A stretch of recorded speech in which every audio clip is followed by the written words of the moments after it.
is going live.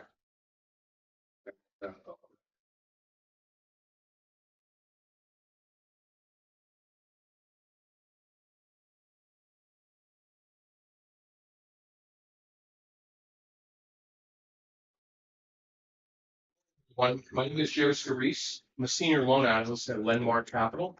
I'm happy to provide you today a hybrid version of our course on asset-based lending fundamentals 2025 and beyond, and understanding how to white label market working with a direct private lender. I want to give some thank yous first to Yordell Perkins from Perkatech. He's my business partner and associate and friend. We host a podcast every Sunday morning, 9 a.m. Eastern Standard Time, live here on this podcast, as well as on Clubhouse, and then he shoots out to all our other social media buckets. You could find all the podcasts, 130 plus podcasts at this point, on creativebirdstrategies.com. And all our events that are held are either on creativebirdstrategies.com or josephvscarice.com in the events link. It goes all to the events link. Very excited about what's coming up over the next fourth quarter, and a lot of education, a lot of networking, and a lot of strategy. So today, our gracious host, Dave Bergio from Trifecta Credit Solutions. Dave, say a quick hello. Want to stand up near me? Come on over here. Who you are, what you know, and how we came together on this. Yeah. Yes. Yep. Yeah. How we doing, guys? Those of you that are here, those of you that are in the online space. My name is Dave Bergio. I'm one of the owners and the founders, or co-owners and founders of Trifecta Credit Solutions here in Allentown, Pennsylvania, where we help get people from capital to credit, whether that's personal and or business and real estate. Yeah, thank you for hosting this event. Greatly appreciate it. Looking forward to doing more. Same here. And Dave is now a co-host and co-founder of, not really co-founder, but co-host, co-sponsor of the Bethlehem Brewers event that we're having second Wednesday of every month, 6:30 to 8:30. I mean, we were full house last month, so it's obviously proven that the marketing is working in all these events. Very excited about our real estate mastermind strategies group. We're now hosting in Middletown, Delaware. We're hosting in Harrisburg, Pennsylvania. We're hosting in Norwalk, Connecticut. We're hosting now in Union, New Jersey. We're hosting in Philadelphia twice a month, Lehigh Valley, Lancaster, North New Jersey, and soon to be New York State. So we're very aggressive in our growth pattern and how we're building this. Oh, and also, last but not least, I always forget it, the new Maryland event that we're holding every month. We just held out Thursday night, which was great. We had 35 people. Worked out very well. And it all ties into the podcast. It ties into the white label. We're going to talk about asset-based lending today. So the discussion we're going to have today is not just about being a broker, but being a better investor and how to better evaluate your deals. So a little background on myself, so you know who I am, and we can tie that in as well. I've been with Lenmark for the last several years. I've been in the asset-based lending space about 10 years. I'm a licensed real estate agent from New Jersey, PA since '88. Investor owner since '88. Second generation investor owner of a real estate portfolio in New Jersey. I also have an accounting and economics degrees from Rutgers North University in North New Jersey. I also am a CE instructor independently, and I also teach at Temple University Real Estate School a couple times a year on different subjects as well. So this class, if you are a licensed agent, you could receive CE between 2 and 3 credits. Now this is a lead-in class because we're only doing a 2-hour workshop today.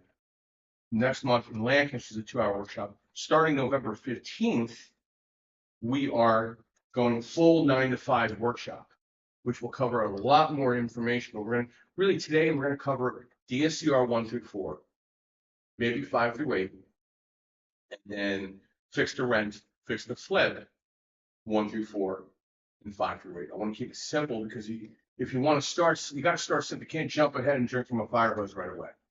Doesn't work. We were talking about the failure rate of bad brokers. I don't want to really produce bad brokers. I want to produce great brokers and great real estate investors. So we're going to break down traditional lending, hard money, direct private lending, which is what we're talking about, which you're getting education on today. We're going to talk about entity docs. We'll talk about financing a scenario. I'll probably run some scenarios live on the screen. Maybe talk about a little negotiation work, alternative types of financing, types of properties, right? And this PowerPoint will be provided to everybody that signed up today, right? So you'll get a copy. I'm gonna take those. Okay, good. So what is traditional lending? All the banks that are around here. You walk into the bank, you open a checking account, you give you a toaster, you walk out the door, right? That's really what, I don't know if they give you a toaster anymore, but they give you a toaster and you walk out the door, right? And then they call you and say, hey, you're now an account with us, would you like to get a mortgage on the home? And really, back before 2008, the only option to get investment loans were these smaller banks, the small regional banks, credit unions. If I know somebody, they'll do maybe a solid for you and do the loan in the LLC, but it'll report to your credit. And then you're kind of restricted to how many loans you are, allowed to have. They're collecting a ton of tax returns, pay stubs, W-2s, 1099s. I mean, they're literally taking a full verification of your life from birth, right? And it's very credit heavy. You're doing hard pulls, right? If you're 1099, you're self-employed. You're gonna have to look at year to date your P&L and make sure the numbers work. And worrying about DTI, meaning debt to income, your overall debt to income.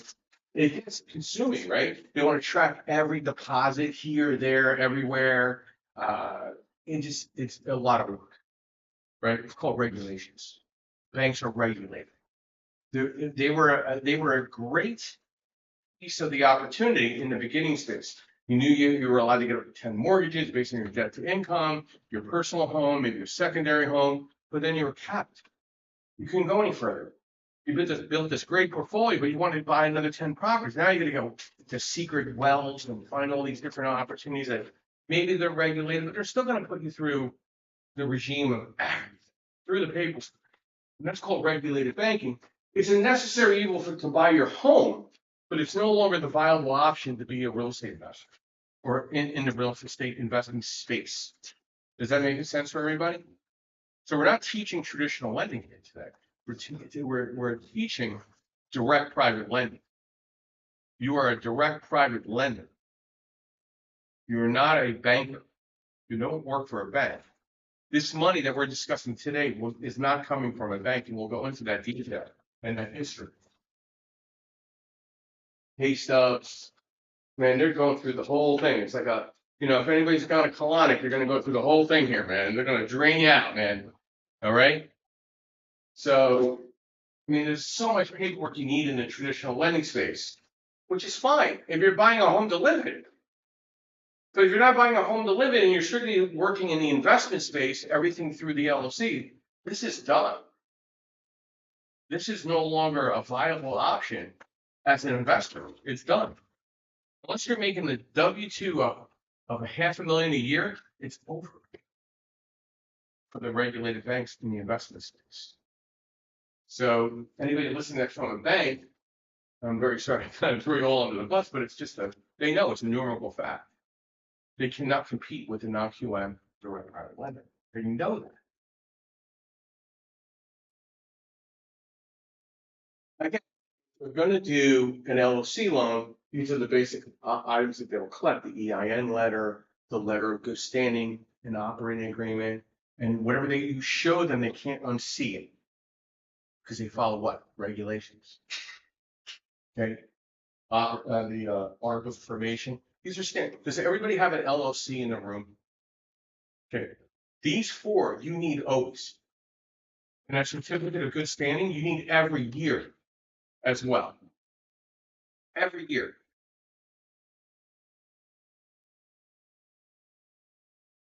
Traditional lending pros and cons. The pros, to control local business. You can go to the local bank, open up a bank account.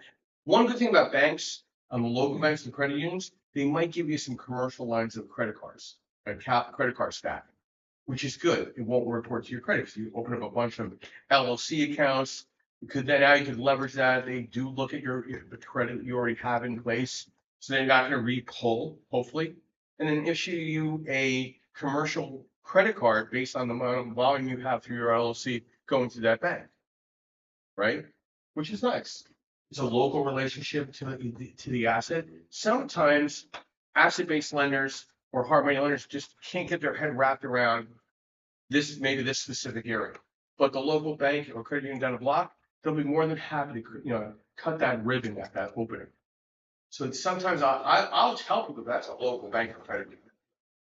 I'll tell them, like, wow, that was ever told. I'm like, why would I want to waste each other's time? Time has a value. So you want to be, because you know what, they'll call me back for the next deal because I'm so transparent and honest. Hey, that advice, thanks a lot. I called the local credit union, they were able to take care of that deal. They were down a block. So the banks are not going to go 100% away, but they're not going to be in that 1 through 4 DSCR and that 1 through 4 fixed the rent for some flip sides. Just not going to happen. Small loan amounts, like if the value is like 80 grand on the house, direct lenders can't touch that stuff. It's too small. You're always better using an unsecured business line of credit, Dave, right? Or going to the local bank that's down the block from that place. Hey, I'll do that. Below our thresholds. And some flexibility. Again, when it comes to a local deal, down the block from their or within their mile radius of their bank branch, it makes sense. Now, some of the cons, stricter qualification terms, definitely credit requirements, probably higher, at least 680 or better, but most of the time in some of these local banks, they want to see 700 or better. They don't care why it's not 700, you just can't lend to you. Okay, I don't care about the story either, just get it fixed. We have credit right here. Right, or maintenance, I'll call it maintenance. Bank loans are secured, meaning they report to your credit 98% of the time, even though they're closing it in the LLC. Cash problems are limitations. Banks are limited in what they can lend to an individual. Say this young lady did 8 deals and it's up to 2 million. She might be calculating them. They might have to go to the board on anything future. She's now at a higher concentration of loans with that. So they have to take that into consideration. And then there's cutbacks and leverage. I had a guy call me, because Joe, I had this loan with his company when you were there, 10 years ago with bank. He goes, I can't get anybody on the phone. The woman I was working with, she went away. But well, no one's answering. No, she doesn't exist anymore. That position. So, like, you have it's shape shifting the banking industry, the regulated environment.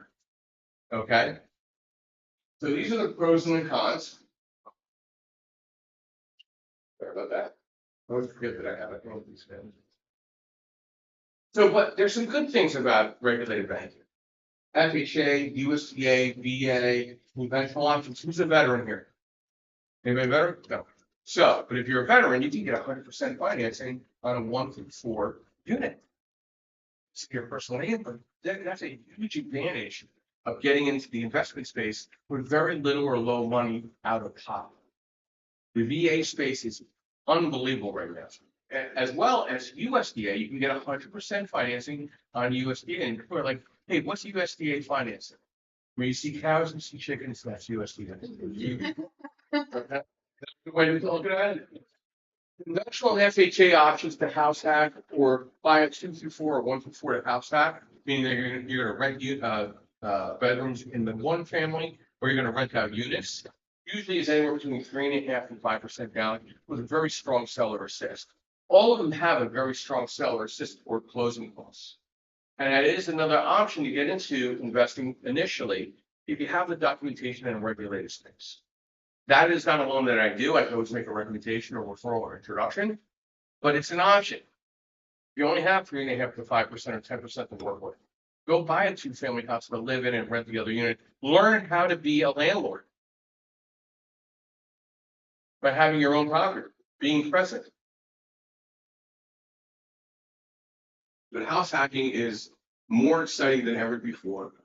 I think up here in the Lehigh Valley area, it's a very good opportunity for you to get into a deal. And I think more real estate agents are friendly to that than non-QM lending. They're getting more familiar to what I do in my industry, but they are still more friendly to FHA or conventional buyers instead of an investor buyer. for whatever reason, even though an investor buyer is putting more money down, they're friendlier because they're trained only in this. Most real estate agents are a one-trick pony. You only need a 70 to pass the test. You need an 85 to have my license. And, I'm not saying I want to do open heart surgery, but I'd rather have somebody with an 85 or better that learned heart surgery than somebody who got a 70 under test on open heart surgery. What do you think? Right? So great opportunity to get into deals.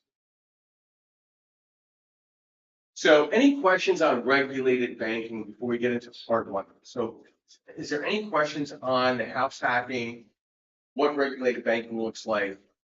Because I don't want to not touch on it because I think it's a necessary evil. So regulated, like, what do you cap out at?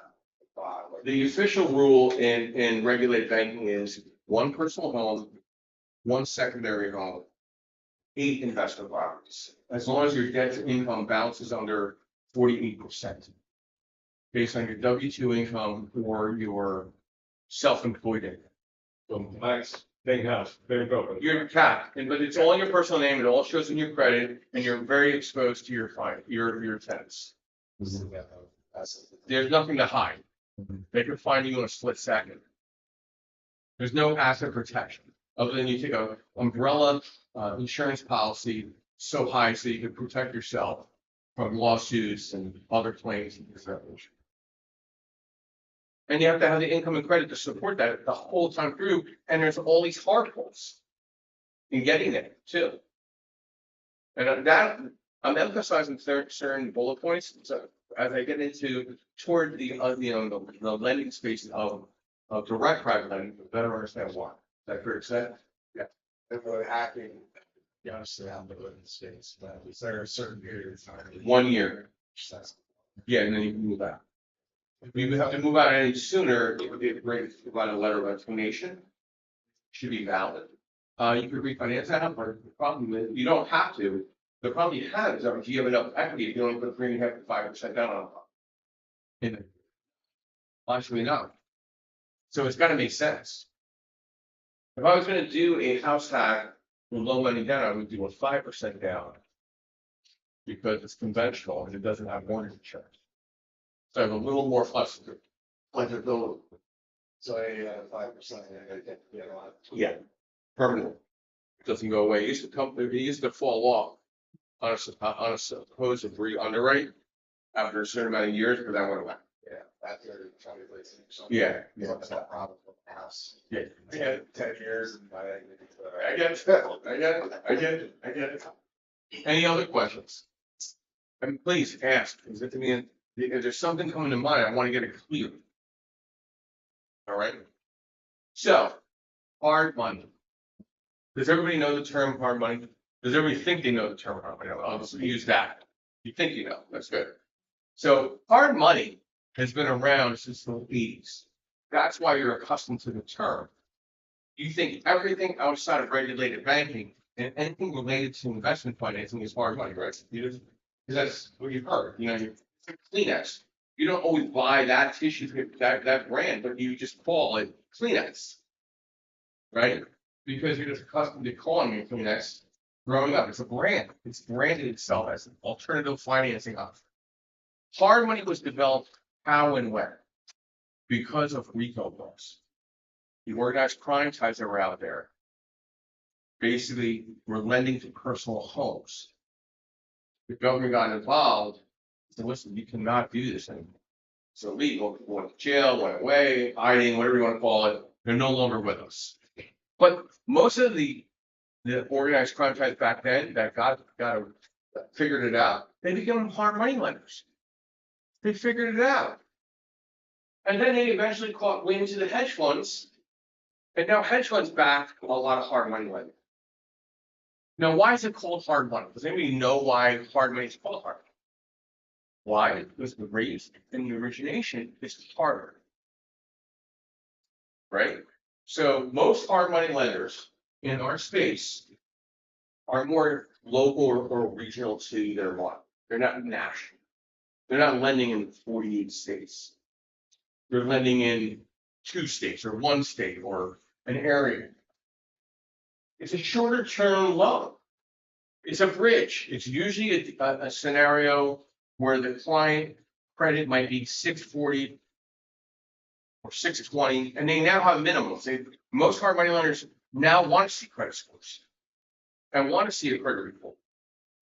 And when it should monetize the because they do want their money back. They don't want a loan to own. Now, it'll take 2 years to get your property back, or your money back, or some of your money back, or any of the money back. So you gotta look at the recovery of your money now. Now, is the rates higher? Yeah, they're more double digit on the interest rate. It's a 6-month term, maybe.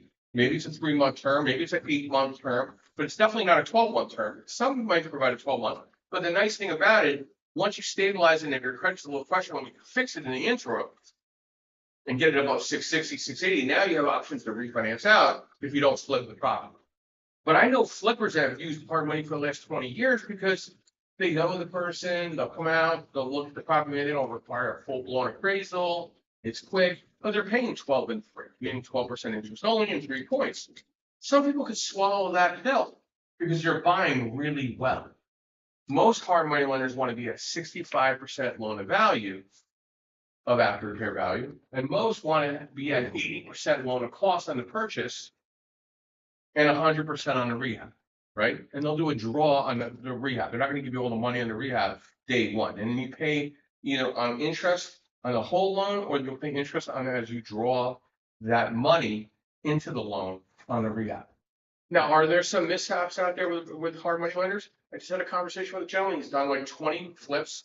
His hard money lenders are out of money right now. So my money suddenly becomes extremely cost effective as long as his credit's there. But again, hard money lenders now are looking at credit a little more because they're more concerned about the exit strategy of the loan. It is a quicker approval. The rates are higher. The origination's higher. There could be some flexibility on the appraisal. There could be some flexibility on the credit, but it's an alternative option. It's not going to be your primary option now, and that's how it's going to tie into asset-based lending. It's not your primary option anymore. It was the only option you had from like the late 80s to like 2008.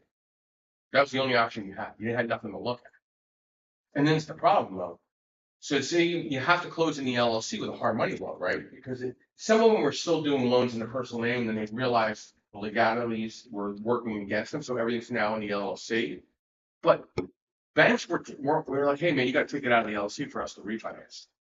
Now you got to pay a transfer fee. It was getting a little wonky, and where your credit wasn't there for the refinance. Now the hard money lender's on the hook with you on the deal, right? Because your credit didn't improve.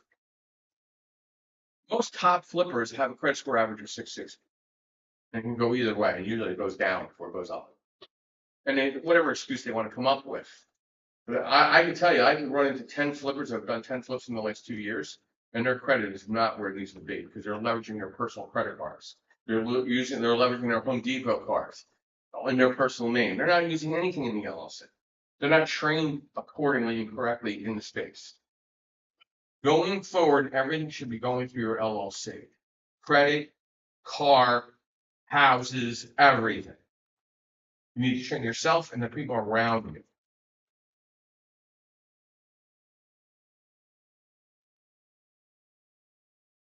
Some of the cons with hard money lending are the interest rates.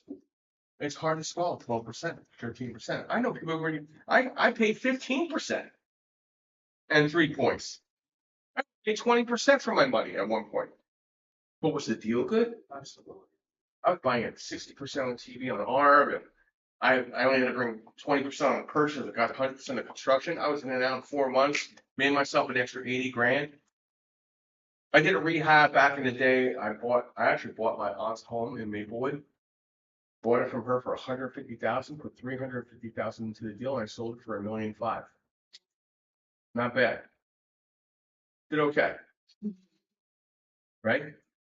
Bought my uncle's home, renovated his home, split the deed because the deed was already split the lot in the back, got it all ready for construction, sold that off to a developer, made 100 grand, sold his house, made an extra 100 grand, gave him all his money in whole.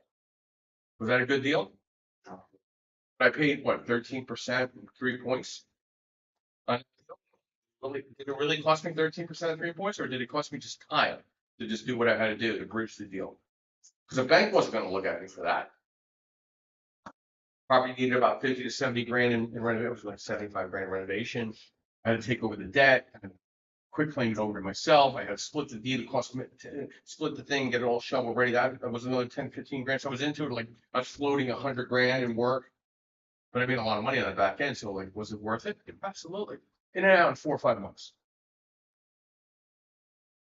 So the transactional experience in the hard money space worked for quite a long time. Again, the LTVs are a little lighter on ARV. You're probably somewhere between 60 and 70%. Your LTC, meaning the money that they're gonna give you on the purchase is gonna be a little light themselves because they're giving you a harder rate. But they're gonna give you the 100% of the construction renovation. Now, at credit, they'll look at probably at 600 and above. Most of my hard money lenders want to see 620 now because they want to know there is an exit strategy. And they're going to do a data verified background on you potentially. Most hard money lenders today, back in the day, they didn't care what happened in your past. It's just a different space now. It's not ideal for long-term financing if you don't have the credit there. Can you partner with somebody that could be a credit partner in that LLC to make sure you do have an exit strategy? If you're going to use hard money, I wouldn't. And that's structuring the LLC correct, meaning you might need to be 50-50.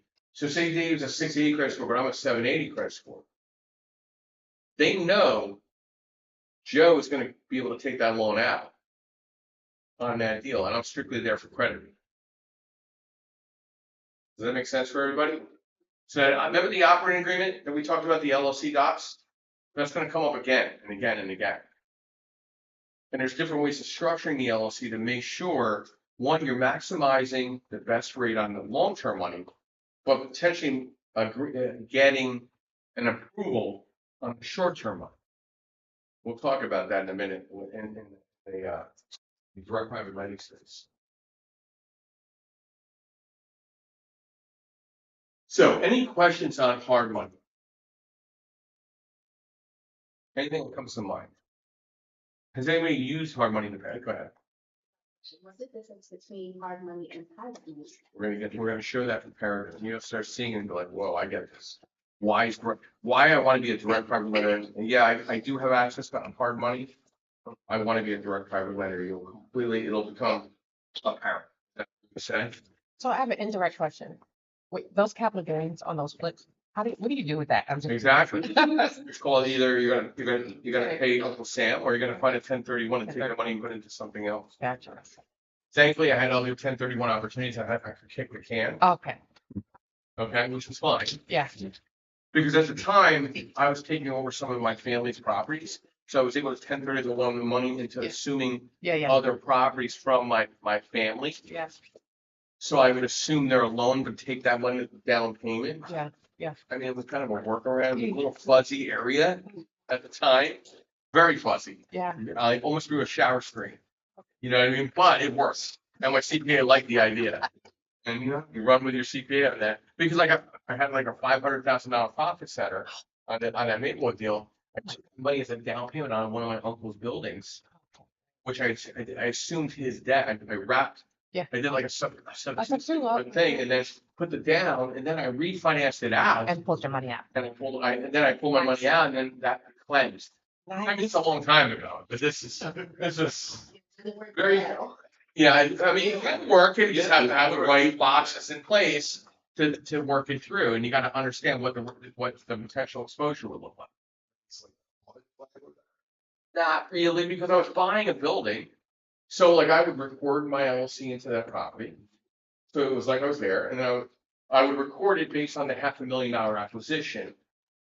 But it wasn't really an acquisition. It was really like a delayed financing deal, but it was still looked at as a purchase. Because there was a purchase period where I couldn't record onto the LLC until I gave the $500,000 in 1031 exchange as a down payment. Does that make sense? So it was pretty legit. It was just a creative way of doing it. My 1031 people liked it. CPA liked it, and my uncle liked it. Everybody likes it. I got 3 sets of lawyers liking it. And my CPA, who we shared the same CPA at the time, did it make sense? So you also want to work with somebody in this lending space that has transactional experience. That's done 1,000 transactions. Like, how many transactions has your lender done in the last month? How many loans have they submitted in the last week? I want to see some proof. Right? I can send you my KPI metrics every week of submissions. I can provide it to you. It doesn't give any names or nothing like that. It just tells you the volume of business. I hope you all get it. I all want you to surpass that, if possible. Okay. Any other questions? Now, again, we're going over a little more history because this is a classroom setting. This leads into the big class with number 15. I would obviously recommend be part of that because I'm only allowing 35 people in that classroom because that rooftop ain't that big anyway. Unless you want to sit outside in November, God bless you, no problem. Okay. Asset-based lending, non-QM lending, direct private lending. Guess what? It's all the same. It just depends on who you talk to. I like to use direct private lending. When somebody calls me, hey, Joe, I was told you do hard money. I say, yes, I'm a direct private lender. Hard money is an option if you don't qualify for what I do in the direct private lending space, but I offer many more options than a hard money lender because I offer short-term and long-term money, and I offer a white label product where you can broker hard money. That's fair to say, where you can make back end or front end yield spread on a loan. Make sense? And that's what your response is like. Let their brain keep spinning. You need to understand what you do. Don't worry about what they don't understand. You're not going to not everybody here walk away is going to be a non-QM direct private lender. I'm always happy to see one submission from the group I teach per classroom I teach. I'll be impressed in the next 90 days if I get at least one. I'm not looking for all of you to be able to do it. And it's not all going to click for you too. You know, I might not feel comfortable doing this, but you should, because if you're going to be an investor, who wants to be a real estate investor? Or who wants to real estate invest over the next decade? Paul, you want to invest or no? You want to just look at your phone? Yeah. I'll throw you right under the bus, Paul. You know that, man. Right now, Okay. November. You want to be an investor? November 15th. Oh, okay. Yeah. You want to be an investor when you grow up? All right. Proud of you, man. Warn you about it. I'll tell you about the time that wasn't really ready for public speaking, and I threw him up in front of like 100 people. Oh wow. And he was laughing, right? He wasn't. This is a guy that speaks in front of hundreds and hundreds of people. He wasn't even there yet, and I threw him right in front of 100+ people. It was his first time he ever public spoke. He's like, am I speaking in front of these people? I'm like, yeah, about 30 seconds. And he's like, oh. So that's where you reach the fire. My father did that to me. My mother did that to me, and it's worked out okay. And they still talk to me up here, so it's all bad. Asset-based lending, non-QM lending, direct private lending. I need an ID. I need a basic application, which will all be provided after this class. It's a basic. I mean, literally, my nephew that's 8 years old can fill that application out if I just direct him how to do it. Okay, so if an 8-year-old can fill out my application, you can do it. Okay. We'll need to see no tax returns, no pay stubs, no W-2s, no 1099s. Quite relative to farming. I just want to see a bank statement. I want to see your ID. And we're talking about fixed to rent, fixed to flip first, right? We'll get the DSCR in a minute. Same thing. No other documentation I'll need from DSCR other than a couple items. I need a 30-day bank statement to verify funds. I need a mortgage statement if it's a refinance. I need a purchase agreement if it's a purchase. If it's a rehab loan, I need a scope of work, which will all be provided my customized scope of work. Right?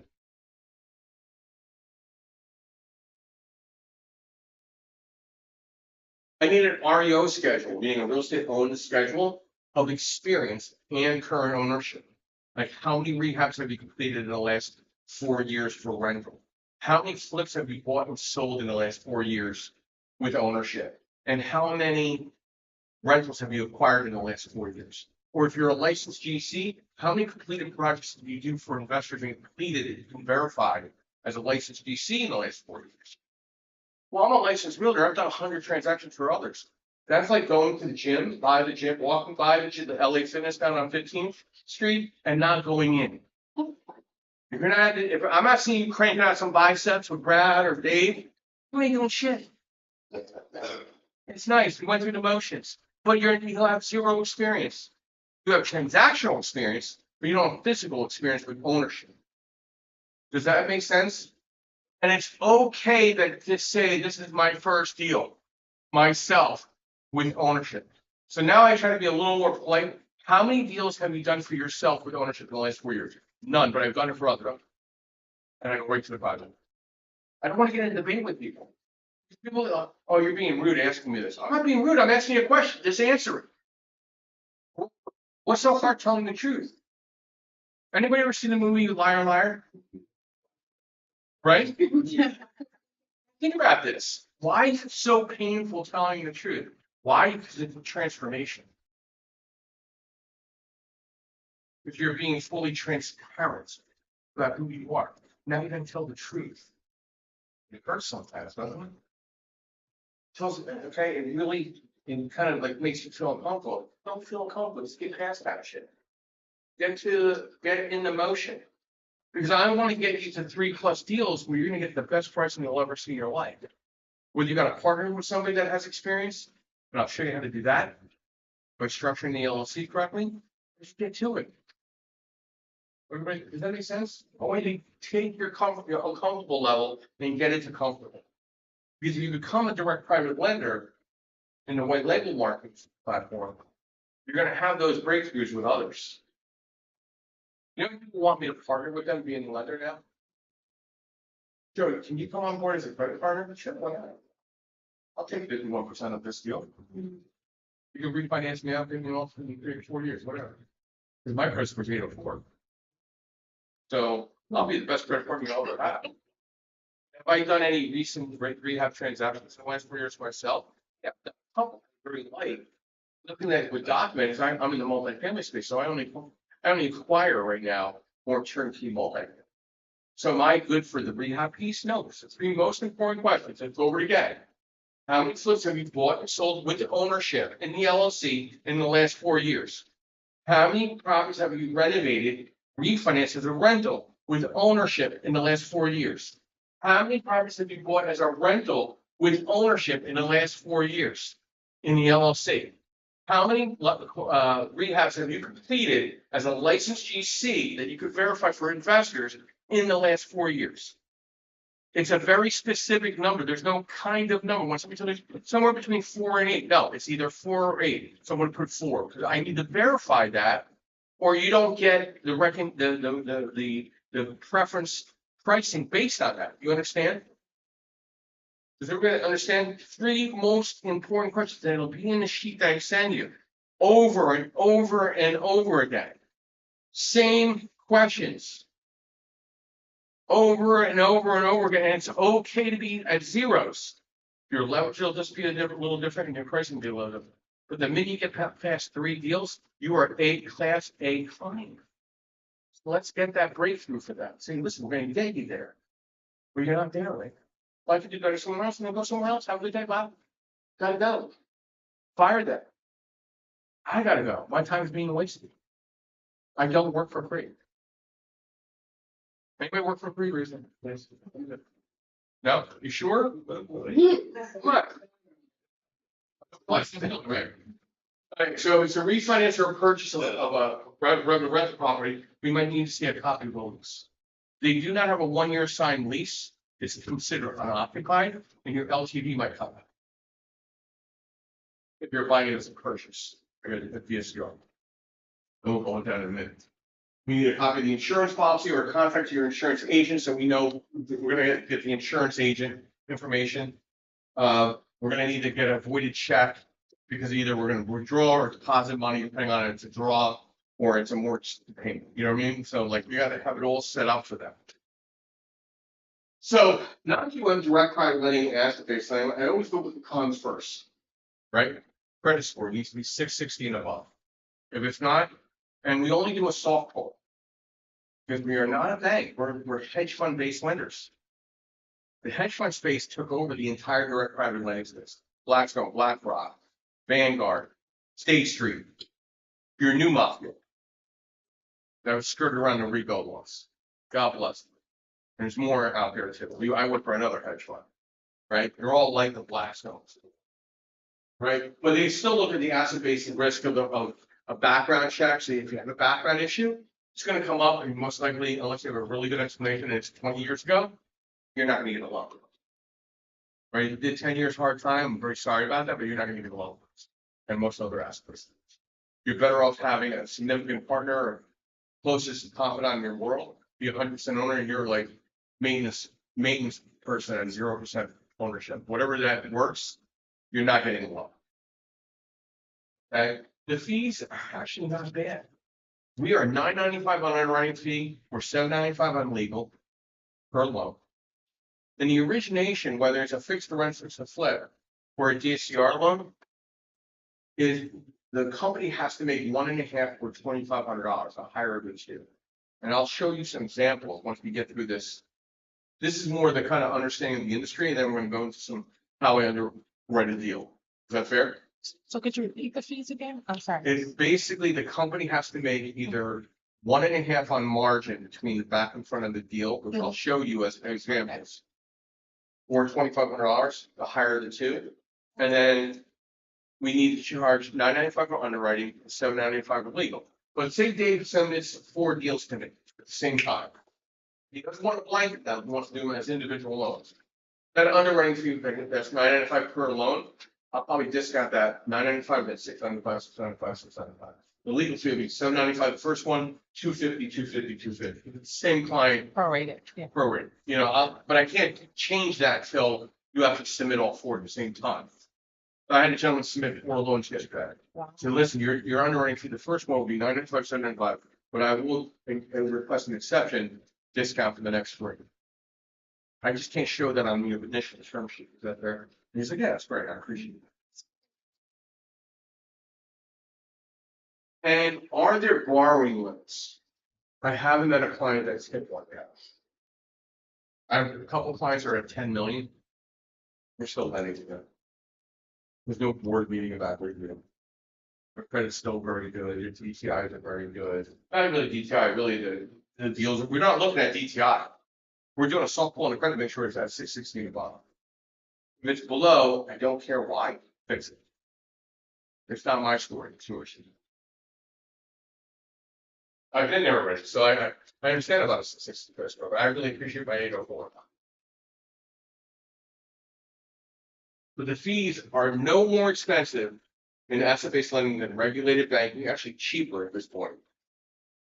And we're offering only 30-year money on the DSCR long-term money. We're offering 12-month money on the short-term money for the bridge. Are you noticing some difference? Because on a regulated banking, they're giving you 5-year money on a reset or a balloon. They don't do construction money at all, unless they're their premier clients, and none of us are that. And that's okay. Right? And hard money only wants to do 6-month money at a time or 8-month money. They don't offer 30-year money. But hard money lenders are now offering long-term money because they're losing their clients. It's me. It should. I'm their worst enemy. It's me versus me anyway. I got to grab those people online through social media. That's why we're doing a live hybrid. We have an extra group of people, but I like hundreds of people that are going to see this live once we pump it through AI video. Polish me, make me look really handsome. I asked Iredell to make me look like George Clooney. Okay? He's still free to make me look like George Clooney, so it's hopefully going to work out really well. Right? So I want to provide the cons first, not the pros. Pros. We are flexible in discussion. With this white label product, you have me as your account executive your underwriter and you have my backup support process and underwriting, you want to jump on a call. The client does not understand or is not getting it, or you're not getting it. Right? We're there to support you, not to take your client. I don't want your client. I want you, your clients, and you work through them through our underwriting and processing department. I'm your account executive. That's the benefit of understanding the qualification criteria. None of you are going to understand all these guidelines like this, even after the 9 to 5 guys. You need to have transactional experience. Nobody seems to listen just to send me what I need. I send a very easy checklist of items I need. Just send me the questions to be answered. Don't send me these Google links and this other horse shit. Send me back what I send you. I send you something, you send me back it filled out. I don't understand what the complication. I have this one guy, he stayed my class.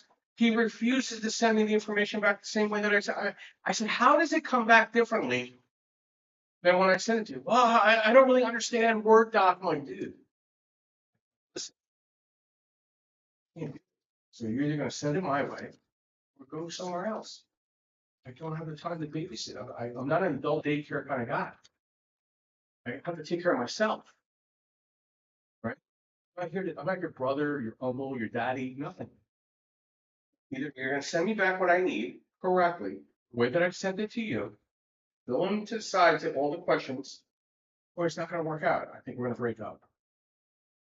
I should have had this confidence when I was just dating. Life would have been, I could have broken up with so many more people and been that much more powerful. Like, to have that empowerment, you had to go through coaching, you had to go through failure, hardship, just life changes to get to a hardened savage. Yeah. Anybody that is successful, all of them have gone through pain. Every single one of them. All of them have made many mistakes, whether health or personal. Not one that is successful has not had a clean slate. I can tell you that for an absolute fact. And this lending space is no different. The funding and approval process takes 2 minutes to put a deal together. And if they're not willing to give you 2 minutes on the phone, fire them. They want to text you or email you, not allow you to have your phone number to talk for 2 minutes. They're not your client. Move on. There's plenty of clients that are willing to call you. Did I take your phone call yesterday? Did I send you the flyer that you needed to be here? Was I quick about it? Did I bullshit around? Exactly. Did I give you what you needed and I hung up and gotta go? Were you insulted in any way? Am I the same way in person? Have I changed? Do I look different? Like, there you go. Customized loan terms. You'll see that in the guidelines and the sizes. The perfect play is doing a renovation loan for somebody and allowing them to say, listen, you got to fix them to rent deal with me. Great. As soon as you complete that project, come back to me. I do not have seasoning of ownership to refinance the project. You tell somebody that, even though the average rehab loan takes 6 to 7 months to complete, just so somebody knows in 3 months they can come back and refinance the property without any problems, you just took a whole load off their shoulders to go shop right. I would rather be in an interest-only loan and watch the market, but most people are pretty ignorant. They want to get out of the bridge loan right away.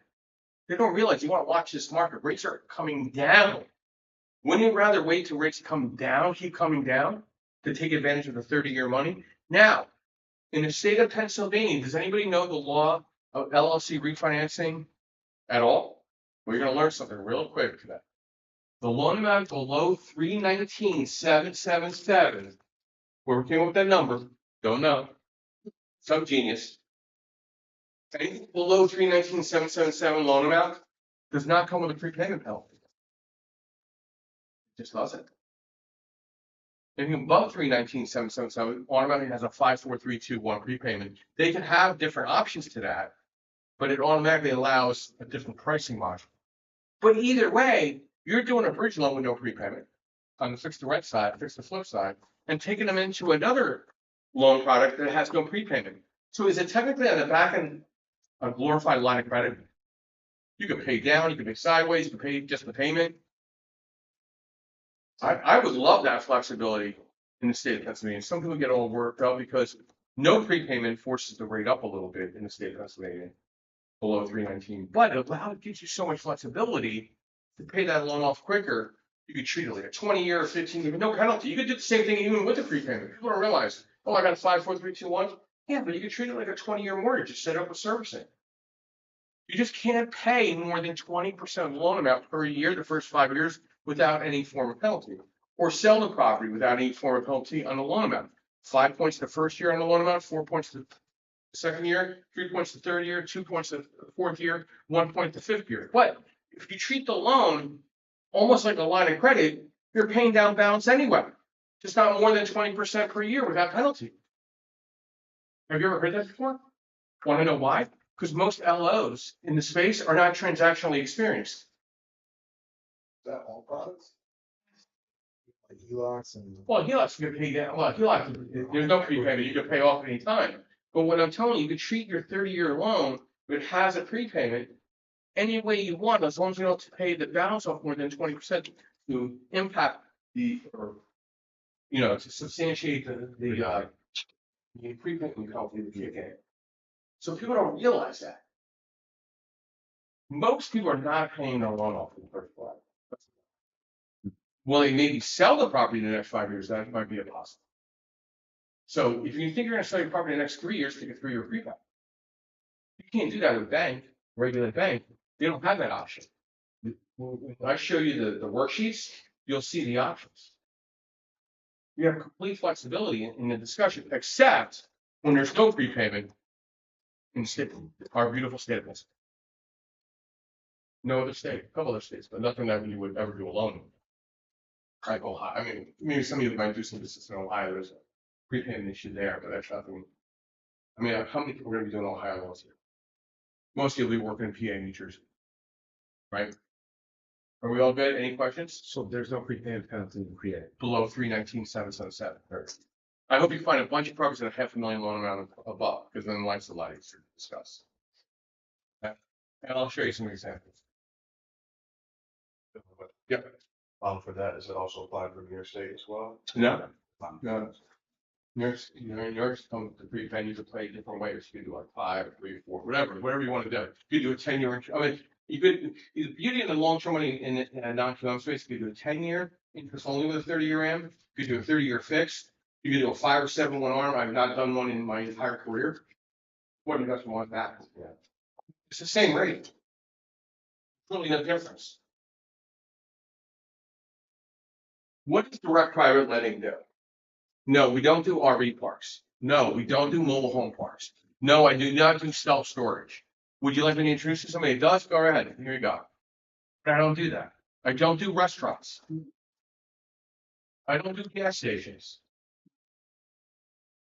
This is what we do in the non-QM space. This is your, if you can't find enough business in these 1, 2, 3, 4, 5, 6, 7, 8, 9, 10, 11 bullet points, then you're in the wrong room. You're in the wrong room. Rental loans. 1 through 4. The 1 through 4 space is called, the abbreviation of 1 through 4 units, it's called SFR. So if it's a 1 unit, 2 unit, 3 unit, or 4 unit, it's considered the SFR space. Okay? You're going to get a copy of this. Okay. Multifamily, when we move around, 5+ units. It's just multifamily. We do offer a 2 through 8 mixed use as long as it's at least 50% residential to commercial. Like, these storefronts that have a couple of units above, we could look at those in the DSCR space. We could look at 5+ units, traditionally 5 through 20, multifamily. Okay, DSCR is really 2 through 8. Anything above that, it's going to be a little tough, and it's probably going to fall into agency lending, meaning Fannie, Freddie, FHA, HUD lending. I do have those options, but if you ever find one of those, don't worry, I got you covered. But listen, most of your client base is going to be 5 through 8 or 5 through 12 in the multifamily. Some will do some mixed use, 2 through 5, 2 through 8. Fine, we'll stack it. We'll see where it lands. Again, the rates are relative to credit score, the DSCR of the property, and the asset type, and the loan amount. What's that about? Good. Good. We're moving along real well. So real quick, is there like a better something to work against it doors? No, we just have to have a discussion. Like 100 units. When you send me a DSCR loan and it says, hey, it says 100 unit, I'm gonna call you right away and say, okay, what is this? Because it's not DSCR, it's gonna be a Fannie Freddie loan, and now I gotta see some level of experience. Like, somebody just inherited, just won $1 billion lottery. And that they could buy cash, why they need my money, that's the first thing, but two, we have no experience, you're trying to buy 100 unit. Somebody just took a workshop, spent a lot of money wasting time. Yeah. So it doesn't make a lot of sense. So multifamily mixed use rental, SFR. Multifamily mixed use. 1 through 4 is SFR. Multifamily is 5+ units, usually between 5 and 20 on the DSCR. And mixed use is usually 2 through 8 with a 50% blend of residential and commercial. We'll do it backwards. Mixed use is 50/50 blend between residential and commercial, 2 through 8. Multifamily is traditionally 5 through 20 in the multifamily space, and single family through 4 family, the acronym is SFR. But you need to let me know what the asset type is. Is it a 2 unit, a 3 unit, 4 unit, but it's under SFR. And then we have, I usually consolidate this blanket loan programs and portfolio rental loans. Why? Because portfolio and blanket are the same thing, because I'm blanketing a portfolio of real estate, and it's traditionally only 1 through 4. We don't traditionally blanket 5+ unit properties. Like if they just imagine the next 3 properties were all 5 units, do I really want to blanket them? No. You really want to blanket them? No. They should all have special purpose loans, because if one lawsuit hits this, it hits all 3. On a single family through 4 family, I still do a lot of them, but not as much. People like to do them individually because they don't want to be caught up if they sell one, what's the recasting of a new loan, it gets a little wonky. But we do offer them when somebody had, hey, I have an opportunity to buy 10 single family homes in Gotham South, right? I can take that deal down and put 25% down and give them 1 loan. And then it closes. The seller likes that, the buyer likes that, the realtors like that. They can get their head wrapped around it. In those situations, sometimes when you're buying portfolio blanket loans, I've seen more of that than refis. Show it as like one. Yeah, they give you 1 block, and we really want to sell this at one time. We don't want to sell 10 different little closings. We have this here $10 million. Yeah. And where do you find those opportunities? To talk to your property managers in the market. Set up a coffee appointment with every property manager available around here. Why? They're selling off those portfolios. 1, to keep the property management intact, and 2, sell to somebody that wants to keep them intact. Does that make sense? That's your off-market opportunities when it comes to portfolios.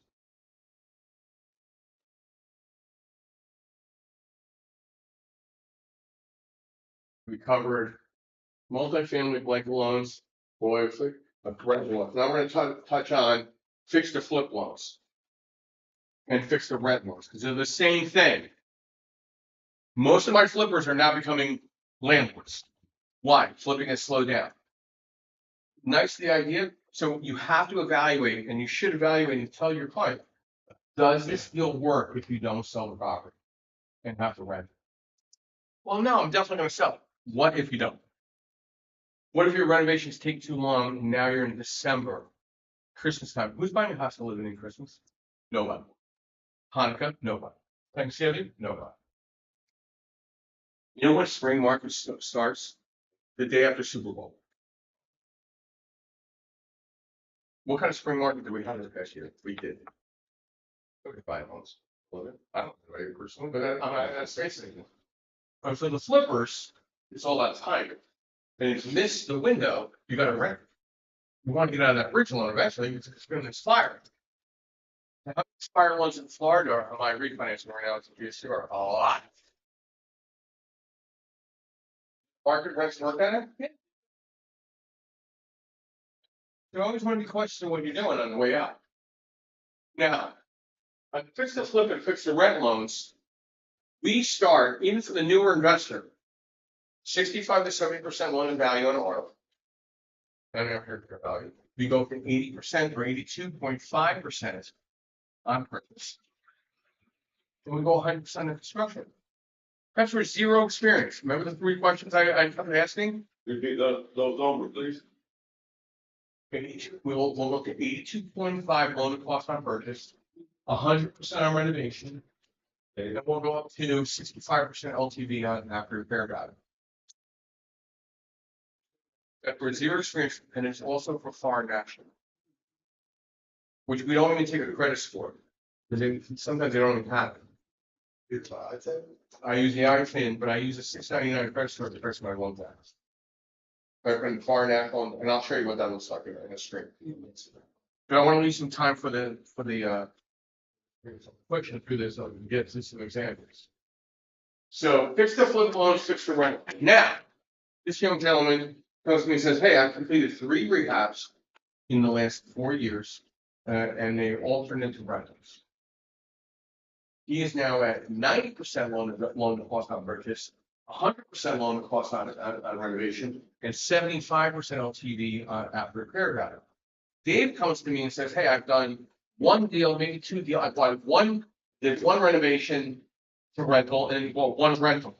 He's at 85% loan to cost on purchase, 100% on rehab, and 70% loan to value on ARM. And the software will tell you. Now, rates on bridge money starts at 8.99. So you would get 8.99 if you're a Class A client. If you're a Class B client, you would get 9.5. For the newer investor, it might be somewhere between 9.5 and 9.75, depending on credit score. Credit starts at 660 credit score, rather for either fixed to flip or fixed to rent. And the software will allow you to understand where the exposure is and the money needs to be brought by the client. Foreign national doesn't change. Because most of your foreign national is also the contract. Most of your foreign national is the contract. So they are buying a little smarter by doing some of the work themselves, since they're licensed GCs, and they can kind of control the narrative. Does that make sense?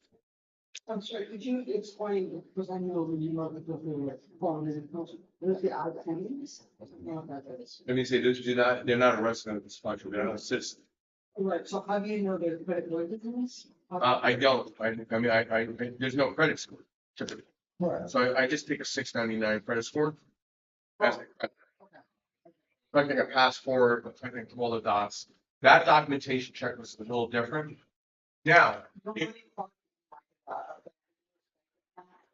I want to see what, yeah, they got to close in this country, money has to be in this country.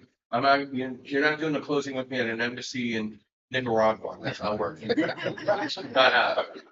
But, no, be here. So question. Yes. So with those rates, is that what points or that's clear? Again, my origination has to be a 1.5 spread, which I'll show you in a few Okay, so minutes. 1.5, okay, gotcha. That's without your broker fee. Okay.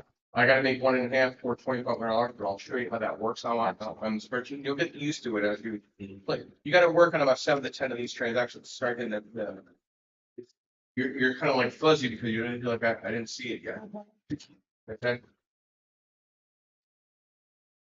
Multi-family bridge, meaning more 5+ units, right? Or it could be mixed use, as long as there's a residential blend at 50/50. Now, when it comes to value add renovation bridge loans from multi-family, I probably want to see it more 70/30 in favor of residential than commercial. Like 1 storefront and 8 residential buildings, I'm more in favor of that. I mean, how many hot stand or nail salons will we fill?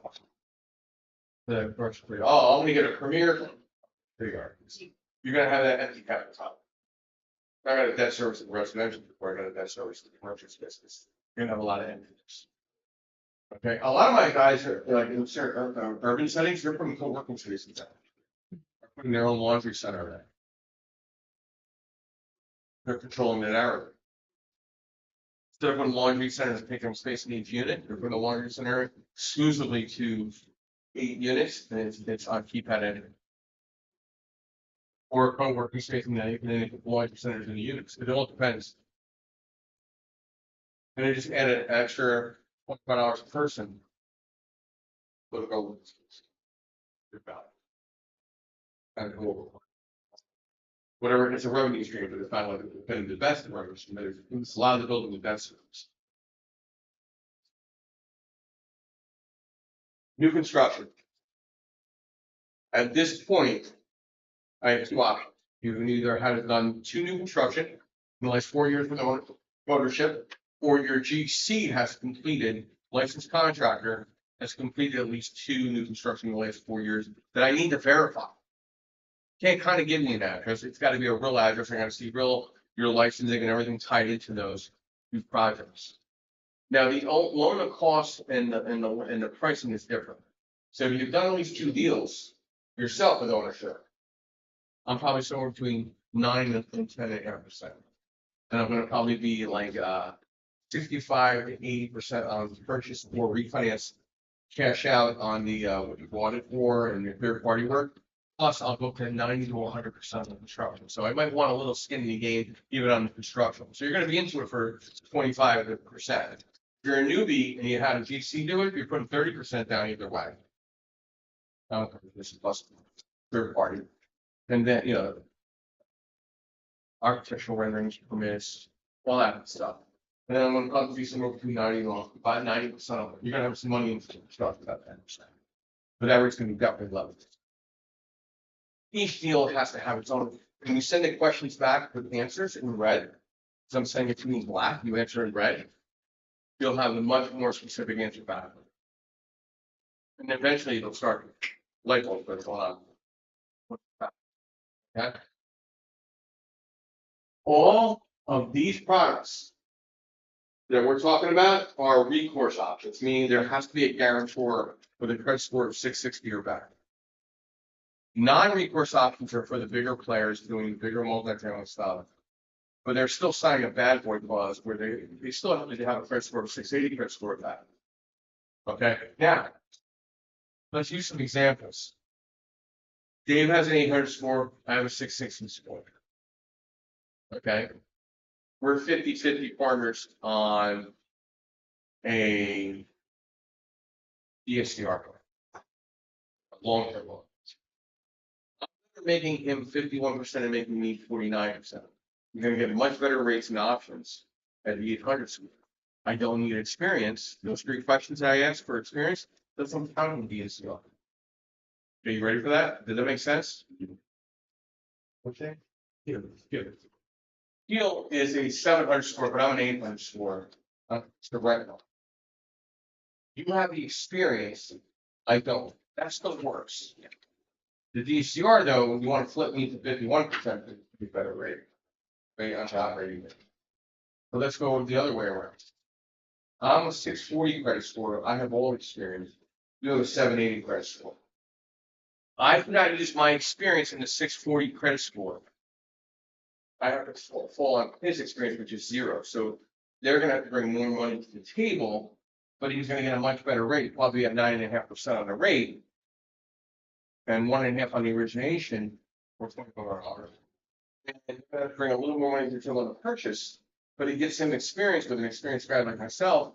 But it's not my fault that client, me, has the bad credit with all experience. Sorry to hear that. Now, can we try to make an exception and take that into account and allow that individual with 640 credit score to be on there? Maybe, but I can't promise that. Take that experience to get a better leverage. It might not give you better leverage either. Once my underwriter takes a look at why your credit score is 640. Because again, we're not into storytelling. We're into bullet point facts. Yeah,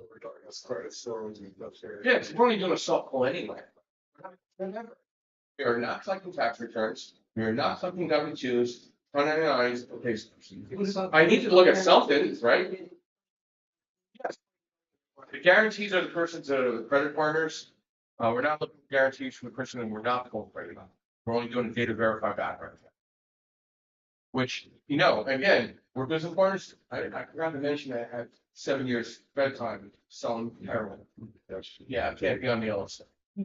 So question, so does all the strategies work for cash out versus acquisition, or all that's only just for acquisitions? Always refinance for. Oh, okay. Good. And this is the best part. So say we have a deal that we're trying to do a fixed rate. Mhm. We had to go in and buy cash because they couldn't wait for the appraisal to come back, whatever. appraisal got ordered, it was done, but we had to go in and buy cash. We could still do the loan with delayed financing, refinance cash out on the bridge. So like, I have to go and close it out, like I had a guy who had to close it with bank already. But I'm reimbursing him the same terms. He just bought, he sent me the HUD, we're closing in like in a couple days. He had to close Thursday. Mm-hmm. We just couldn't get the timing that worked. We're closing on Tuesday. That's good. So you did a transactional, he did it like a. We bought it cash and then we're doing a delayed finance and then reimbursing the same terms, nothing changed. That's Right. good. That's good. So ordering the appraisal is still good for you to protect you on the way out too, or the way in. The revolving construction lines of credit is really more for experienced borrowers. That's not, at least 3+ deals, that's a different discussion. And then we recognize unsecured business lines of credit as depository money. And I can walk you through that once you're qualified or you're qualified, how to leverage that money. We got to season that for at least a month. You just can't send that money to the title company and things are all good. That doesn't work that way. Or you should have the money in your accounts and use the unsecured business line in lieu of the deposit, the money to bring to the table, but still show your own money. Just don't use it. Why am I saying that? Because does your credit get impacted by taking money on an unsecured business line of credit in the LLC? No.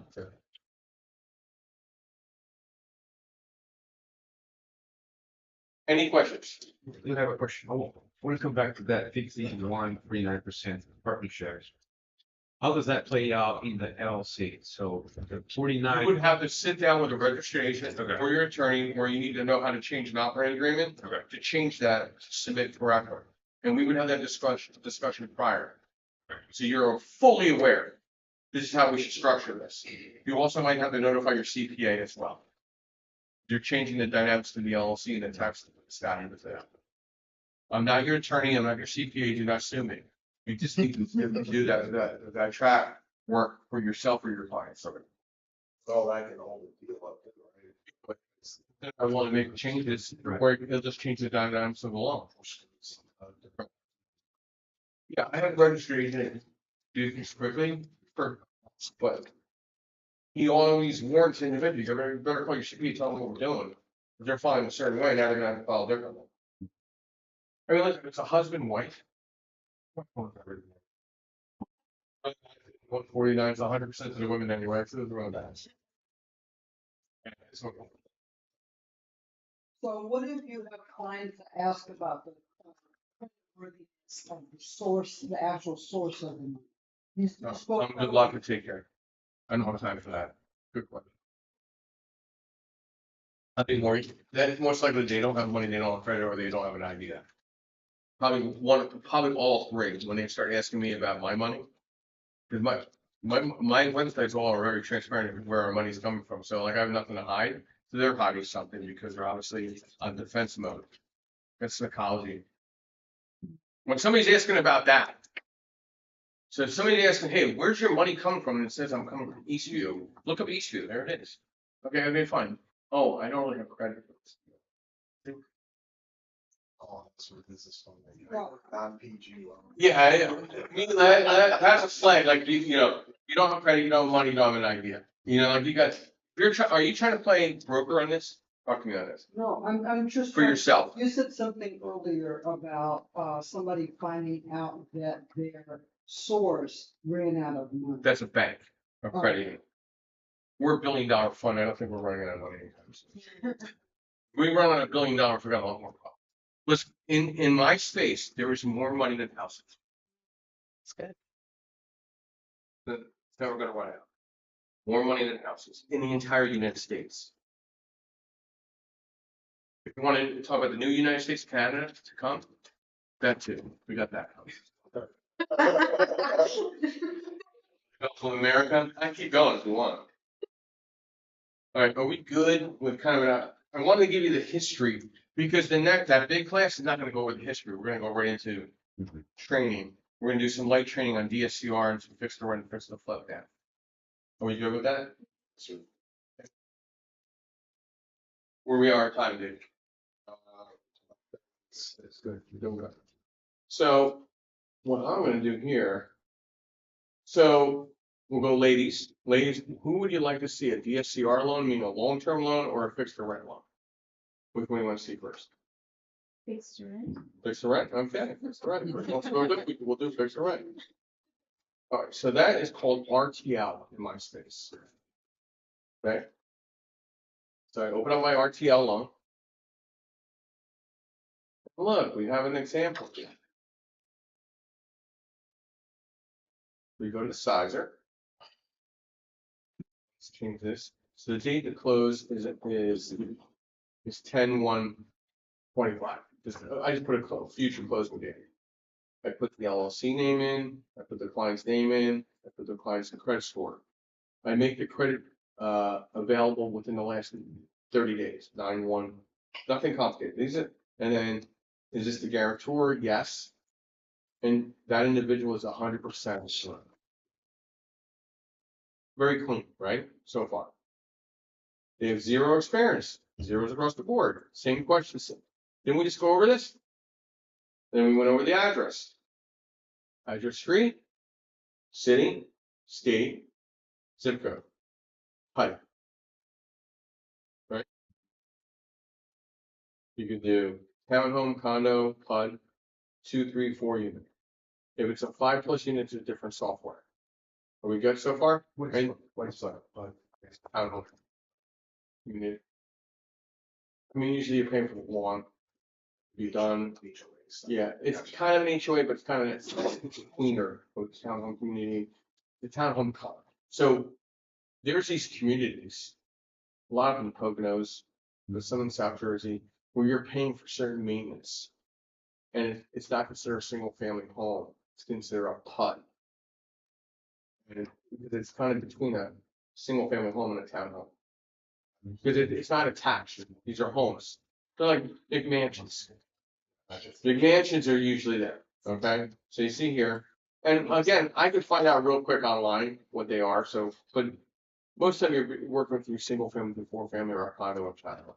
So, okay, you ready? You're not touching anything else. If everything's colored in, you're not touching.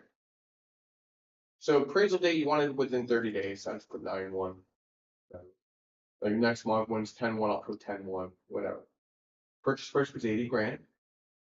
Because the appraiser hasn't looked at this yet, so there's no as-is value right now. Right now, I'm basing it off the purchase price. After repair value is 220. My rehab cost is 63,000. She is not changing the square footage. There's no extra square footage being added. She's not finishing the basement, throwing any egress. So where you get it, after repair value? They give. Now, but the appraisal is gonna go out and verify that. That could change when I get it back from underwriting. That's just there. That's it. So nothing with the square footage, I just put the close date 10/1. I don't know what the close date is. And then the 80 grand is the purchase price. Now, if it's a refinance, meaning like you bought it cash, that same amount stays there because I'm refinancing the purchase based off the purchase price. But they don't have it should say purchase price / refinance amount, but it doesn't. It's weird as software. But that's it. You're done. You go here. So it allows me to go up to 56,000 on the purchase. So here, my loan of cost is 75%, because the credit score is 679, so it's on the edge. I'm going 60% on TV on R. I'm giving her the $63,000 in renovations. My rate is 9.75. And my charge is $2,500 minimum. Right? And the broker's taking 1.25. She's gonna bring a $24,000 deposit down. She's gotta show me an additional $2,700 in the bank above that. And her closing costs are right here, which tie in to my term sheet, which you can put your logo there. XYZ Capital. I scroll down. 2,500 in lender origination, which is my minimum. She wants to make a 1.25. She could have added a quarter point onto the rate and just charged her 10, but she didn't. $995 for underwriting, $795 for a third party legal. Now, she could have also charged a processing fee, even though we have a processing department processing the file. You're going to be processing with the processing department. You could charge $350 with $500, and we can have that conversation.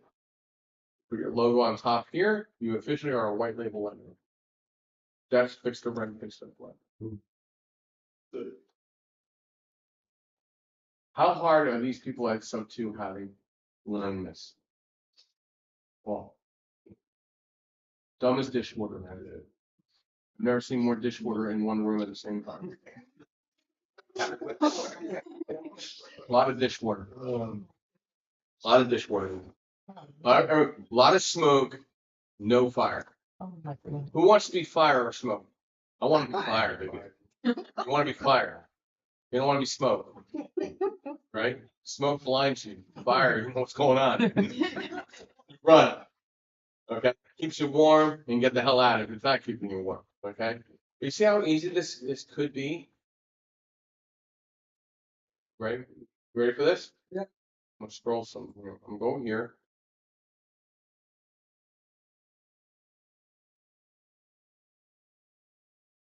I was a little busy yesterday, sorry about that. I want to show you something. You're all gonna get this too. Paul's gotten this like from 15 times already.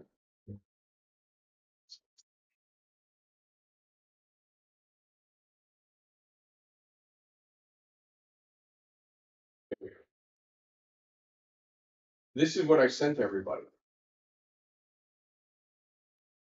Find information, same questions to be answered as the spreadsheet. If you send this to me, I send you the spreadsheet back. So you see the spreadsheet. Then eventually by the third or fourth deal, you're now just sending me the spreadsheet back with the answers as well. So I can double check everything. That's what an account executive does. An account executive is not your dad, your uncle, or your brother. And I don't hold hands and I don't do adult daycare.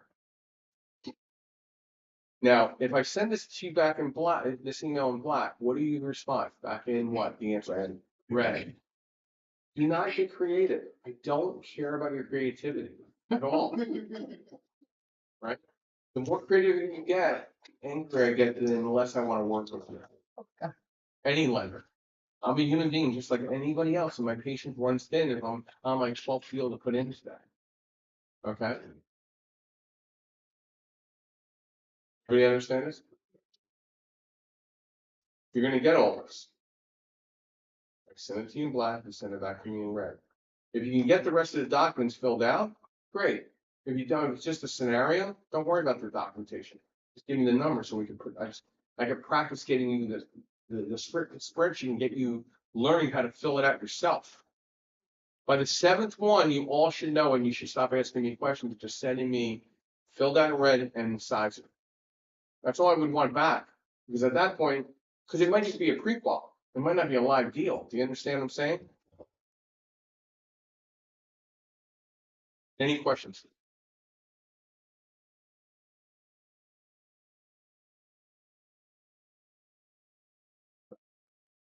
We're gonna go to another one. Close this out. Nothing too complicated. I'll send you blank ones as well, so you. I'm not gonna send you a finished one because it'll confuse you, maybe. I'd rather just, you fill something on red by black, and then I fill one out, so you see the one that you're working on. Is that fair? And I want to confuse you with other. So. We're gonna do a debt service one. That's a longer term loan. Okay? Same thing. Everything comes in black. Actually, a little less questions, you know? I'm not looking for experience all the time. Let's do that down there. Go in here, if you're trying to be a Scarlo. Okay, we'll do it. This is a good one.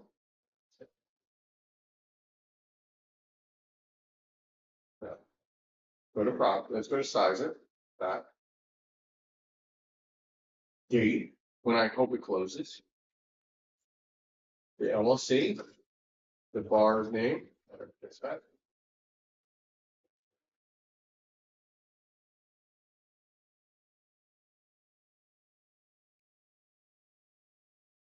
I put 1% in closing costs, so I don't know what type of they're gonna do this. Yes, if you put 1%. You're not a title agent, so don't worry. I do have an ownership in a title company, so I can do all your title work in New Jersey and PA, and you get marketing dollars. It depends on per loan, per deal, but I can stroke you a marketing check. Whether it's a condo, right? Scroll down a little more. So remember here, I told you the state of Pennsylvania, there's no prepayment. You have all the options of prepaid in any other state. Remember I told you about 319-777? Did I lie? No, right there. You can do a 30-year fix, 5-1 arm, 7-1 arm. You can also do a 10-year interest only. Don't worry about that for now. Address, count, date, zip code, asset type, same way as the other one. Square footage. This is a purchase, by the way. For 9/1/25, it's more recent date for the appraisal, there has to be within 90 days. Purchase price, close date, taxes, insurance, HOA by the year, so the 290 times 12. Now it's occupied. Okay. If it's not, take a look. Vacant at the time of the loan origination, say they don't have a signed lease, it's a month to month, that means it's unoccupied. If it's an Airbnb, vacation, so I can do that too, then if it's not occupied at the time, I just make that 0. Understand?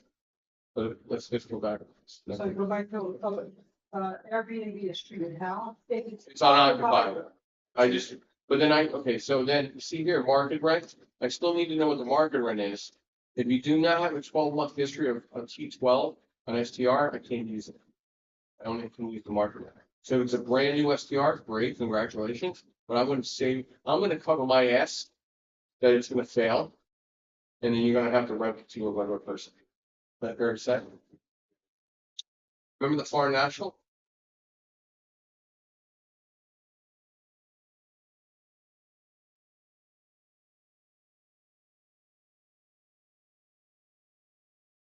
Foreign National. I don't care about credit scoring it. I'm using a 699 credit score. They give me a credit score for Foreign National, which I just paid for Foreign National. Does that cut the LTV back? Exactly, it does. But it's down to 147. 70% of where I told you. Now, see where I'm going with that?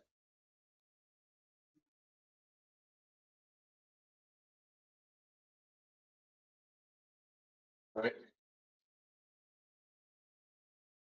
It allows you not to even have to figure out the credit scores for Foreign National. So when you fill out the question black and white, you just put red Foreign National. Go. Don't worry about that. I don't care about the story of the credit.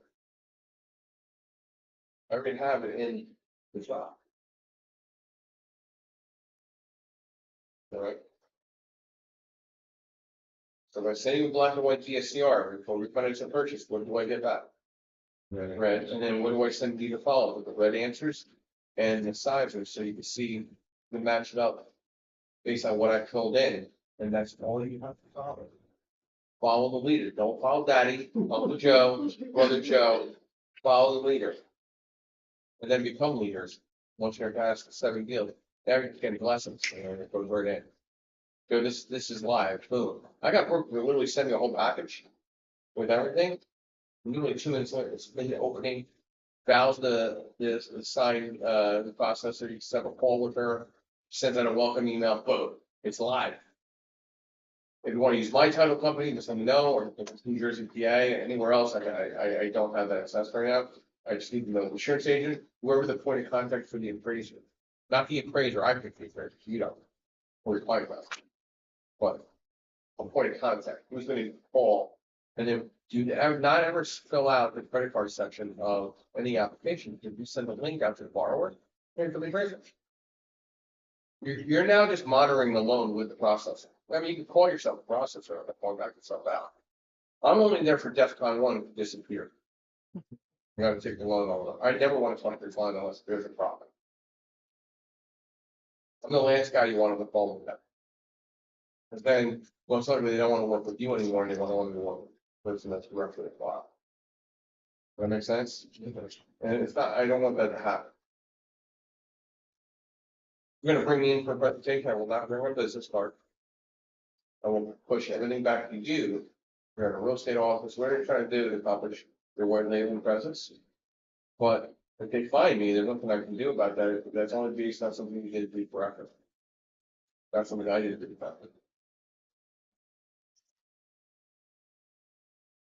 That's why I don't understand why there's not more white label marketing people coming out of the courses we're having for associates of ours, because this is world money's out. All of it. We are now 15 to 20% of overall mortgage volume. And all mortgages being submitted. Yeah. And this month, who's buying a home in October, November, December? Investors. If you need help with flyers, website, pages, the man in the back can have it set up within weeks. Right, Mr. Euro Perkins? Yes. The man behind the veil here? Okay, he will help you. I mean, listen, you can do a lot of it through a lot of the AI tools out there, Grok, that Steve said. But to have somebody get it. All of you are gonna do this seriously, you're no longer using your Gmail account. Or your Yahoo or AOL. You are, my personal email is joseph@josephvsquares.com. But if you don't own your domain, you got a problem. How much does it cost a domain? Yeah. How much are now? About 15 to 20. Okay, then how much does it cost to set up an email, joseph@josephvsquares.com? The 10, 15 bucks? About, yeah. You're $50 away no one wants to send an application to a Gmail account. Nobody wants to send an application to an AOL account. I wouldn't trust you. At all. I would never send my stuff there, but I'll try, people trust sending it to, of course, Jay Spruce at Lenmark, if I'm secure, but my personal email. No problem at all. Is there like a portal? Or is it always sent by an email to someone's? Okay, any secure documents, if the loan goes live, that I will not issue a portal to the loans live. But I can submit the size or everything. But I mean, you can send me what I at least need an ID to submit the file. But then I put in the email when you're the broker. Please send the broker a portal, load all documents for this loan. Value Fisher is now your processor. It's all black and white. And you're CC'd on the opening anyway. But yes, we do have a secure portal. Yeah. But you should all have your own customized email. I wouldn't even name it after your company. It should be your name and your first name, middle initial, last name.com. Your name is your brand. The business is not your brand. Your name is your brand.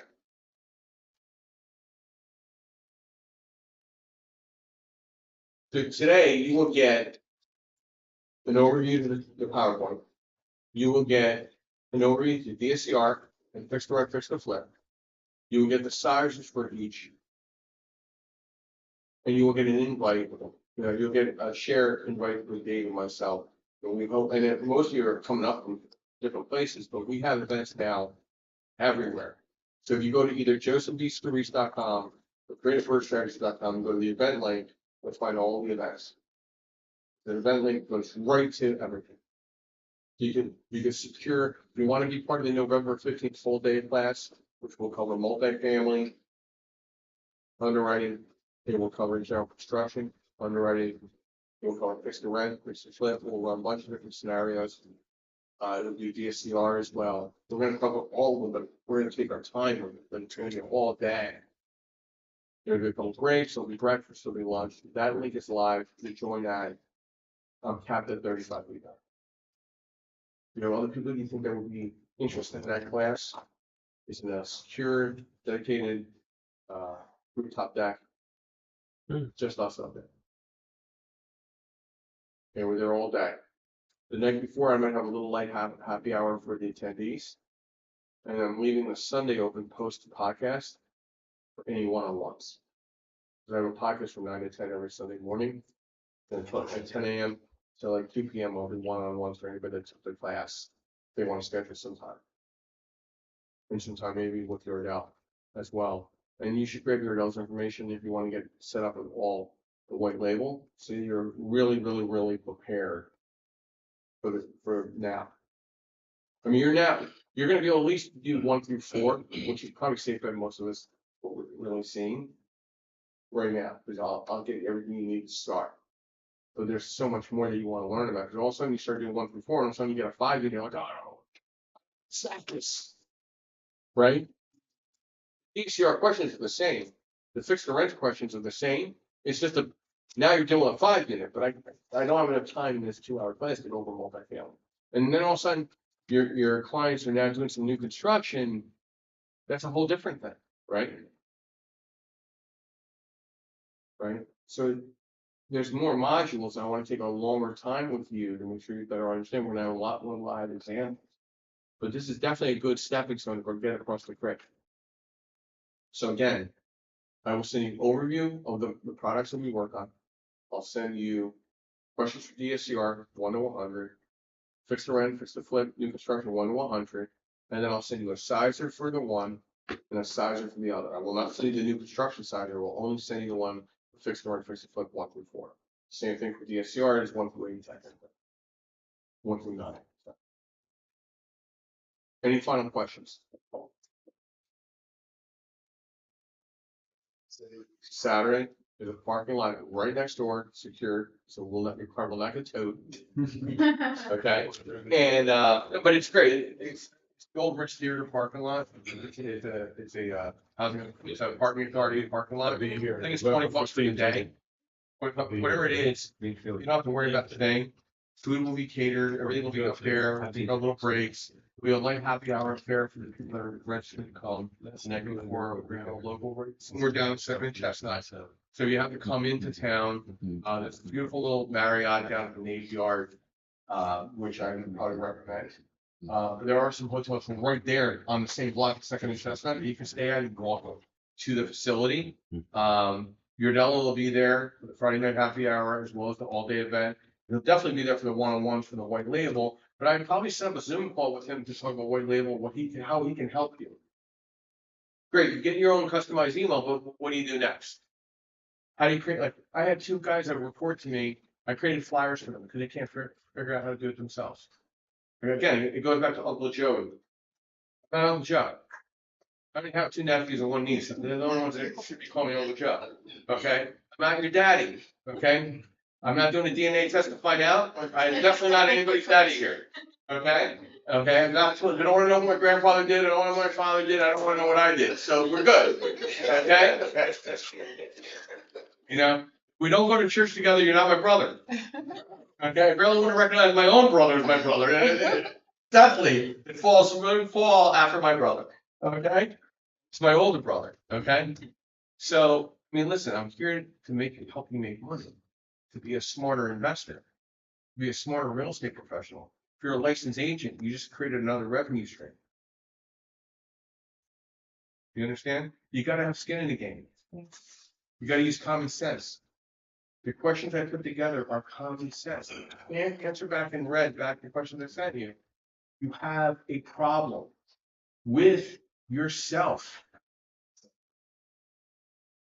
The only problem you have is yourself. If you can't answer me back in red, those black and white questions, do you understand? So I want all to have an immediate breakthrough. Because the last set of class, nobody's listened. I don't understand why you got to send me a Google link. Just answer the questions back. And I will promise you, you will get such premier service. You'll be like, this guy's unbelievable. Because you'll meet another person saying, and he's right. Whatever opinion somebody has of me, they're 100% correct. Whatever it is. Right? You're going to get from me, Sorry, get the phone back. right?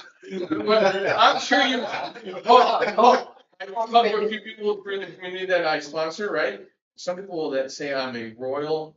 Yeah, you always like that. Because if you leave any flexibility in this space, we'll waste it. Time is money. Time kills deals. Do you understand? There's a lot of money in this. All of you can make $150,000 a year if you just listen. Just on this revenue stream, and this revenue stream can make Dave's business capital space, make $300,000 a year. Do you understand? The credit maintenance and credit repair can make him another 100,000. He could create 3 revenue streams like that.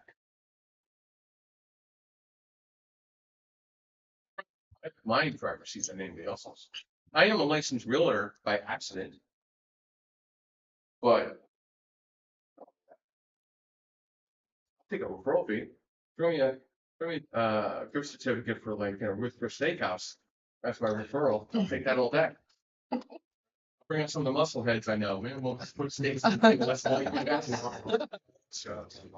mean, when you keep bringing one more dangerous guy at a time, every time this guy brings a new guy from the Bethlehem movement, they're just more stacked than the last. I'm like, dude, like, what kind of army do you have up here? I got so motivated. I want creatine now. I'm ivermectin. I'm like doing everything. Right? I'm doing the. I'm doing like branches or something. We're all nice guys. I'd rather. What's the quote? I'd rather be a warrior in a garden than a gardener in a war. Okay. Right. I'm the nicest guy you'll ever meet initially. But you take me a couple different ways, you're gonna get to see chameleon. And that's because there's so much distance in this. You want to focus, man. You guys should be just figuring out who you're gonna talk in front of all the GCs and all the people that they're not gonna talk to me because I don't speak Spanish. You should be crushing it. Women empowerment, Latin women, they're all trying to get into this. Well, I can't have a petty day with a bunch of Latin women. Just unusual, right? That would be a little weird, right? I got my own petty, but I'm not gonna have petty day with 20 real estate agents, right? But you can. Does that make sense? Leverage certain things, certain ways to leverage the in your favor. I hope you enjoyed this class. Again, it's a great preliminary class. Yeah, that was great. Thank you. If you have not registered, you need to email me. Okay, because registration, if you're not registered, you're not getting any of this. Gotta remind me, if you're not on the registry. You gotta just email remind me. Because I'm old, you know, I get shit done right in front of me, you know what I mean? I want to thank Yardell Perkins for live streaming this with Perfect Tech. You know, we have this live podcast every Sunday morning, 9 a.m. Eastern Standard Time from 10 o'clock. Always great educational subjects. Our website, creativestrategies.com, josephvscrease.com, all the events are there. We're stacked in the month of October, November, December. We have events all over the place. I'm very excited about this class, but November 15th is going to definitely take the whole class to the next step. Now, I was at an event not too long ago, I won't name the event, but there was somebody trying to charge $15,000 to take this video class. And get into the club, the like inner circle, is $250,000. None of that will be part of this. I will not ever allow that. I'm remodeling some of the classes I'm having with John and those guys. Eventually, it's just going to be a $5 entry fee to all events. There's no free events anymore. That's going to come after the month of October. The mandate, and either they're going to come on board or just I just can't allow it. Everybody's got to have a little skin in the game. What was the cost? I think it's $50. I mean, it's the breakfast lunch. Literally, I actually have one of my brokers who's the meatball guy. So somebody's got to pay him. The people are going to do that. You know what I mean? So really, but you're paying. So the happy hour I'll probably schedule somewhere, like I said, down. Like right on that, the second Chester, there's so many places in here. Harvard block or something, a bunch of little dive bars, something like that. We'll just put it together. And then Sunday will be the podcast from 9 to 10, and then 10 to 11 we'll open up the doors. Anybody wants to come back for one-on-ones. Thanks. Everybody have a great day, and I appreciate your time today, Joe. Thank you, Ardell.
I'm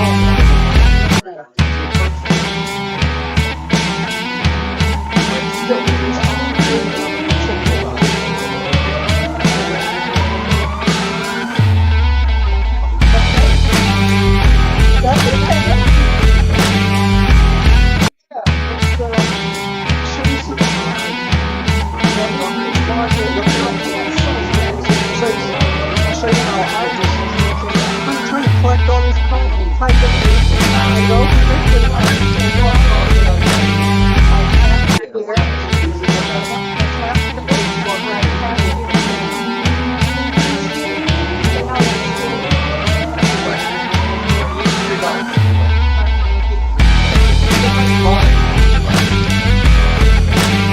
Are you on LinkedIn? Are you on LinkedIn? Yes, Can I scan you? Can I connect? sure.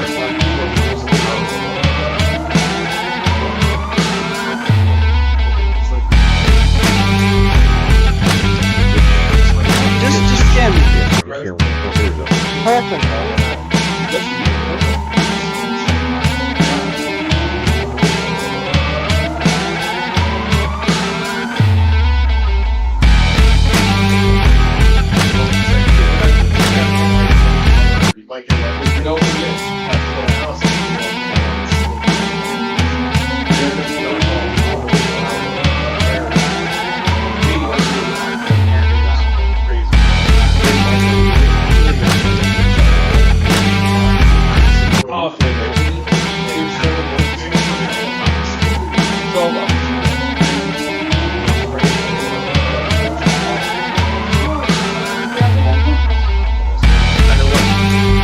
Just fine.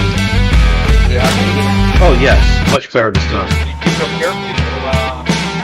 Not for, it did, but no one's gonna see. In fact, yeah, in fact, when you get a chance, if you could send me a copy of it, I'll make sure that's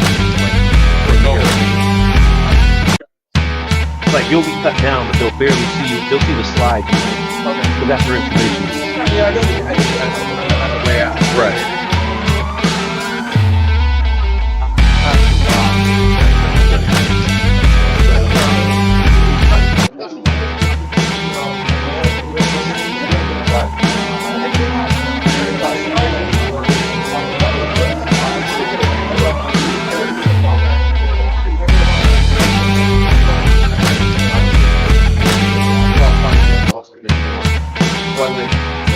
Now I'm just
Yeah,